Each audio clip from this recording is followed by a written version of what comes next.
Welcome to Horror Year, where every story is a journey into the unknown. If you're brave enough to face your darkest fears and uncover the most chilling tales, you've come to the right place. So, dim the lights, turn up the volume, and subscribe to Horror Year. Your journey into terror begins now. There's something strange about the way dolls seem to watch you when no one else is around. Max had never been the type to be afraid of toys until he visited his cousin Emma one summer weekend. What started as a fun sleepover quickly turned into something far more sinister when Emma introduced him to her new doll, Lily. From the moment Max laid eyes on Lily, he knew something wasn't right. What neither Max nor Emma could have predicted was just how much danger one innocent-looking doll could hold.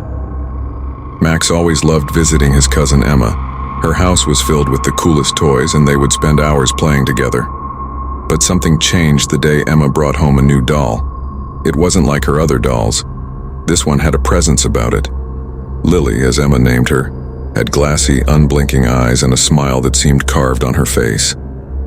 But there was something off. Whenever Max glanced at the doll, its gaze felt too intense, like it was watching him even when he wasn't looking. One weekend, Max was staying over for a sleepover. The two were sitting in Emma's room playing with blocks when Max noticed something odd. Lily, who had been perched on the shelf all evening, was now sitting on the bed, facing them.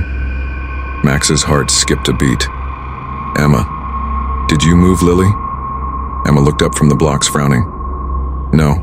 Why?" Max's voice trembled slightly. She was on the shelf. Now she's on the bed." Emma's face paled as she glanced at the doll. "That's weird. Maybe we forgot?" "Yeah, we must have moved her." But neither of them could shake the uneasy feeling settling over the room. The lights flickered, and a cold breeze seemed to sweep through, though the windows were shut tight. Emma shuddered and pulled her blanket closer. "I don't like this," Max whispered, his eyes never leaving the doll. Just then there was a soft sound like someone laughing. Both children froze. It wasn't a playful laugh. It was low, eerie, and it was coming from Lily. The doll's head slowly tilted to one side and her eyes seemed to narrow, focusing on them. Then, in a voice barely above a whisper, she said, "Come play with me." Max and Emma's breath caught in their throats. Emma's hand shot to Max's and they bolted for the door. As they sprinted down the hallway, they could hear the faint sound of tiny footsteps behind them. "Did you hear that?" Max gasped, barely able to catch his breath as they reached the living room. Emma nodded, wide-eyed. She's following us." They ran to find Emma's dad, breathless and terrified. "Dad!" Emma cried. "Something's wrong with Lily. She moved, she talked." Emma's dad chuckled, clearly unconvinced. "Dolls can't talk, sweetie. You just imagined it." But when they returned to the room, Lily was back on the shelf, her blank smile mocking them. Nothing appeared out of place and no one believed Max and Emma's story. That night, Max couldn't sleep. He lay awake in his sleeping bag staring at the ceiling. Every so often he could hear it, a soft shuffle, like something small moving across the floor. Then came the giggle, faint and distant, but getting closer. Suddenly, he heard a whisper right by his ear. "Why won't you play with me, Max?" Max shot up, his heart pounding. The room was dark, but his eyes caught a small figure standing by the bed. Lily. She was no longer smiling. Her face twisted into something sinister. Terrified, Max woke Emma. "Emma, she's here!" Emma blinked in confusion but quickly turned white when she saw Lily standing there, staring at them. "We need to get rid of her," Emma whispered urgently. The next day, they hurriedly wrapped Lily in an old blanket and rushed to the house of the old woman at the edge of town. When they handed her the doll, the old woman examined it closely, her eyes narrowing. "This doll carries the spirit of a lost child," she said in a low voice. "She is angry, lonely, and seeks company in the living. But don't worry, I can help you."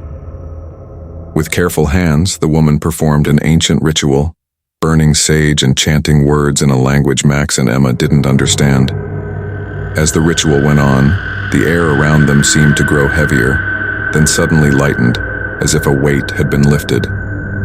Lily's eyes dimmed, and her body slumped, lifeless. The spirit was gone. Max and Emma were relieved. They never saw Lily again, but the memory of that weekend stayed with them.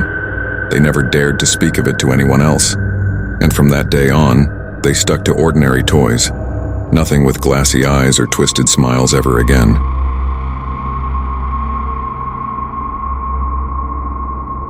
Three days ago, my sister and I had an unnerving brush with the supernatural here in the heart of Las Vegas, a city famously known for its dazzling lights and thrilling shows, but also home to one of the most spine-chilling destinations, Zach Bagans' Haunted Museum.